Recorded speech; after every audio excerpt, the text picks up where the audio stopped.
माबा गावहा आंलाय थुनो हरनायखाय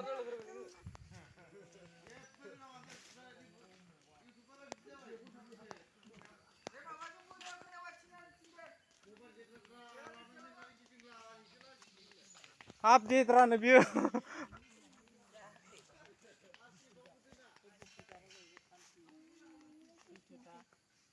सान्थियाव लाबोनो हानाय जोङो सान्थि थानाय बेफोरखौ फोरमायो आरो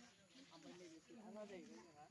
माबा सैथाना जाहैबाय मावनानै जानाय बे जोंनि बे गोथां माबाया फैलाव हाया मिथिंगा बेफोरखौ फोरमायो ओमफ्राय गेजेरावहाय जोंहा माबा गारि साखा बायदि दंना अशक चक्र बे जाहैबाय माबा आयेननि सिङाव जोङो बे माबाखौ आयेन धर्म माबा मिलायनानै जानाय बे आयेननि सिङावहाय थानायखौ फोरमायो आरो ओमफ्राय बिनि रङा जे माबा निला गाब बे निला गाबा मा बेयो जाहैबाय अख्रांखौ फोरमायदों लैथो सागर दै बिनि गाबा गोथां नालाय बेखौ फोरमायदों आरो ओमफ्राय बेयो गल साखा बे आयेना